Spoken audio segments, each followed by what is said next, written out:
अनफुसिहिम व अज़वाजुहुम उम्महातुहुम सल्लल्लाहु अलैहि व सल्लम रसूलुहुन नबियुल करीमुल अमीन। हम दो सलात के बाद मेरे अजीज इज्जतों के लायक सामीन, अस्सलामु अलैकुम व रहमतुल्लाहि व बरकातुहू। हमारा आज की गुफ्तगू का उन्वान है कि आमीना के लाल अहमद मुस्तफा मोहम्मद मुस्तफा सल्लल्लाहु अलैहि वसल्लम मोमिनों को अपनी जानों से भी ज्यादा अजीज है। सुभान अल्लाह। अब खालिक लम यज़ल का कुरान कहता है अन्नबिय्यु औला बिल मुमिनीना मिन अनफुसिहिम व अज़वाजुहु उम्महातुहुम। अब इसके बहुत सारे माने हैं औला के। एक माना उनमें से अजीज है। औला का माना क्या है? अजीज। अजीज का मतलब होता है प्यारा, सबसे ज्यादा प्यारा। अब नबी अलैहिस्सलातु वस्सलाम की ज़ात अक़दस मोमिनों के लिए सबसे ज्यादा अजीज है। और खालिक लम यज़ल के प्यारे महबूब सल्लल्लाहु तआला अलैहि वसल्लम के दामाद मौला अली मुश्किल कुशा आपका फरमान सुनते हैं। आज से पहले चले जाए ना अगर, तो आज हम कहते हैं कुरान तो हम भी पढ़ते हैं, लेकिन हम कुरान पढ़ते हैं बस, कुरान को समझते नहीं हैं। हम समझते हैं कुरान को अलहम्द से लेकर व नास तक पढ़ लिया तो कुरान मुकम्मल हो गया, ये तिलावत मुकम्मल हुई है, लेकिन हमने हक नहीं अदा किया।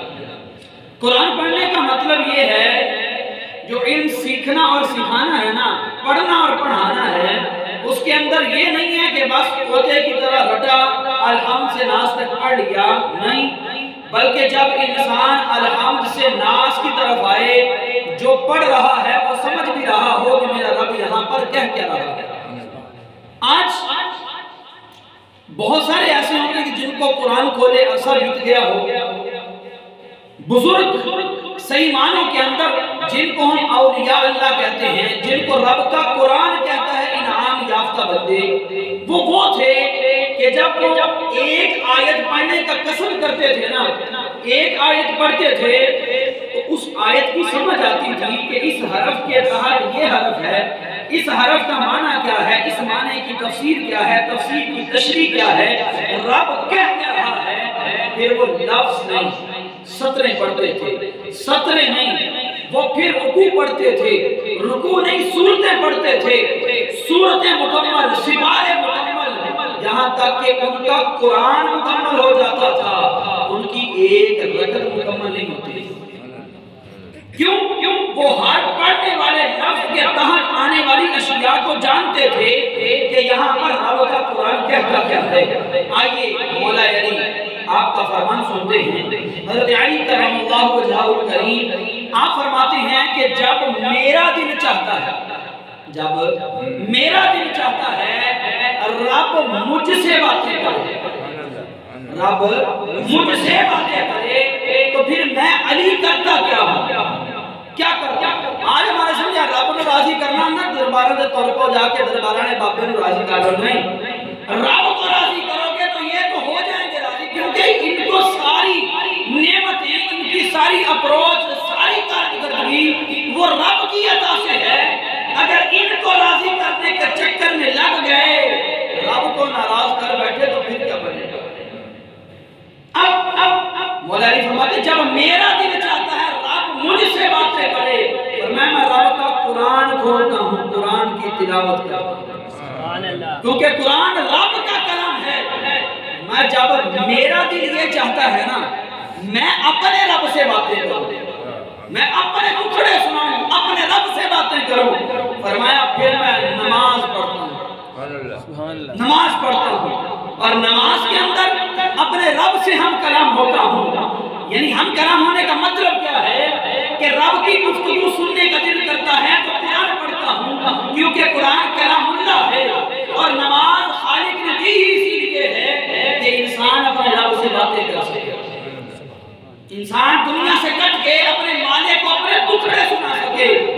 पर आज हमारी हालतें हमारे सामने हैं। पलटते अपने मौजूद की तरफ, इमाम फखरुद्दीन राज़ी तफसीर कबीर के अंदर औला का माना जो है वो अजीज लिखते हैं। अब अजीज कि सरकार अलैहिस्सलातु वस्सलाम के गुलामों, तर्जुमा कंजुल ईमान के अंदर मुफ्ती नईमुद्दीन मुरादाबादी रहमतुल्लाह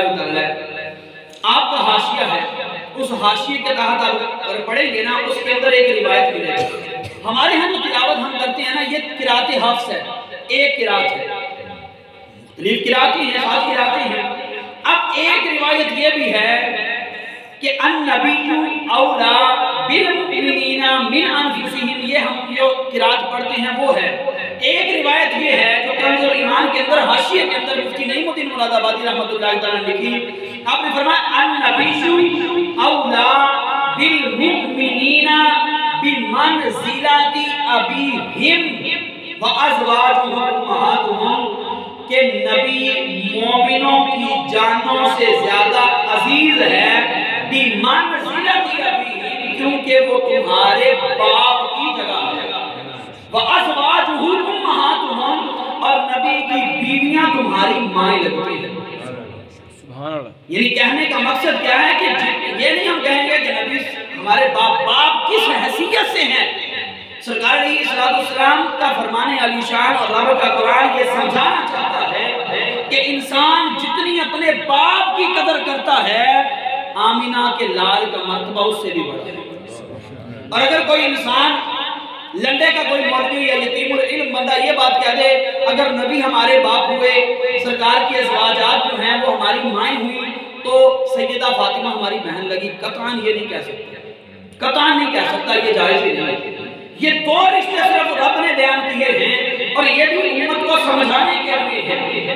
अब खालिक रब अज़ल के प्यारे महबूब के सच्चे और सच्चे गुलामों, यहाँ पर बतलाना ये मकसूद है कि जिस नबी ने हमें बाप की कदर करना सिखाया है, कि रब ने तुम्हें ये दौलत जो दी है बाप की सूरत में, इसकी इज्जत, इसकी अजमत, इसकी तौकीर तुमने कैसा करनी है, तो फिर हमारा हक नहीं बनता जिस नबी ने हमें अपने बाप की कदर करना सिखाया है, उस नबी की हमें कितनी ताज़ीम करनी चाहिए। आज इंसान ये समझता है कि यार मेरा वालिद दुनिया में है या नहीं है, अगर मैं अपने बाप को याद रखूंगा ना, बाप को याद रखूंगा, तो आमीना का लाल भी मुझसे राजी रहेगा, रब रहमान भी राजी रहेगा। बल्कि बहुत सारे दोस्त ऐसे हैं दुकान का शटर खोलते हुए भी पहले फातिहा पढ़ के, इखलास पढ़ के दुआ करते हैं, मौला इनका तोहफा जो है मैं अपने वालिदैन की बारगाह में पेश करता हूँ।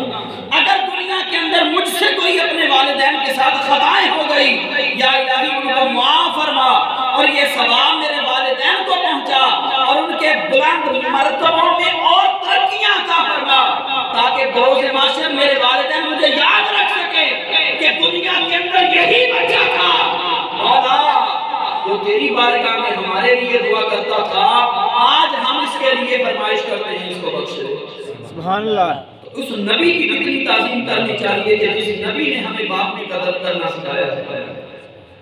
सरदार अलैहिस्सलाम की बारगाह में ना एक नौजवान शख्स आया। ये नेमतें वो नेमतें होती हैं, खुदा की कसम, जब ये नेमतें दुनिया से चली जाती हैं ना, इंसान को फिर उनका एहसास होता है काश मैं उनकी कदर कर लेता, काश उनकी कदर कर लेता। जब दुनिया में होते हैं नहीं अब्बा तेन तो किसी गल का पता ही नहीं, सानू सारियां गल्लां दा पता नहीं। बारगाह मुस्तफा में नौजवान सहाबी आया, अर्ज़ की या रसूलल्लाह सल्लल्लाहु अलैहि वसल्लम, मैं रकम जोड़ता हूँ, मेरा बाप मेरी रकम जुड़ने नहीं देता, उठाता है ले जाता है। सरकार अलैहिस्सलाम ने सहाबी को भेजा, फरमाया जाओ इसके बाप को बुला के लाओ। वो सहाबी उस जवान सहाबी के बाप को बुलाने गया ना, अब उस बूढ़े बाप का दुख का सुनना, जब वो घर के अंदर पहुंचा ना सहाबी, अर्ज़ की बुजुर्गों आपको बारगाह मुस्तफा से बुलावा आया है। कहा बेटा खैर तो है, कहा आपके अपने सगे बेटे ने आपकी शिकायत दर्ज करवाई है आमीना के लाल की बारगाह में। कहा बेटा क्या? कहा कि तेरे बेटे ने ये शिकायत लगाई है या रसूल अल्लाह, ये मेरा बाप जो है ना मेरी सारी की सारी कमाई उड़ा देता है, खर्च कर डालता है। तो वो बूढ़ा शख्स जो था ना, सरकार का वो भी सहाबी था, उसने दिन ही दिन में ना कुछ अशआर पढ़े। अल्लामा कुर्तुबी रहमतुल्लाह तआला ने इन पूरे अशआर को लिखा, अशआर बहुत लंबे हैं, उनका खुलासा पेश करेंगे। अशआर पढ़ना दिन ही दिन के अंदर, उसके कानों ने नहीं सुने। अब अशआर पढ़ लिए, वो सहाबी के साथ बाबा जी आ गए। जब उधर से बाबा जी चले, उधर से रब्बे कायनात ने फरमाया जिब्रील जा, पहुंच जा आमीना के लाल की बारगाह में, जाके सलाम कहना और मेरे नबी से जाके कहना उस बाबे का भी पहले वो बात सुनना जो दिल के अंदर के अशआर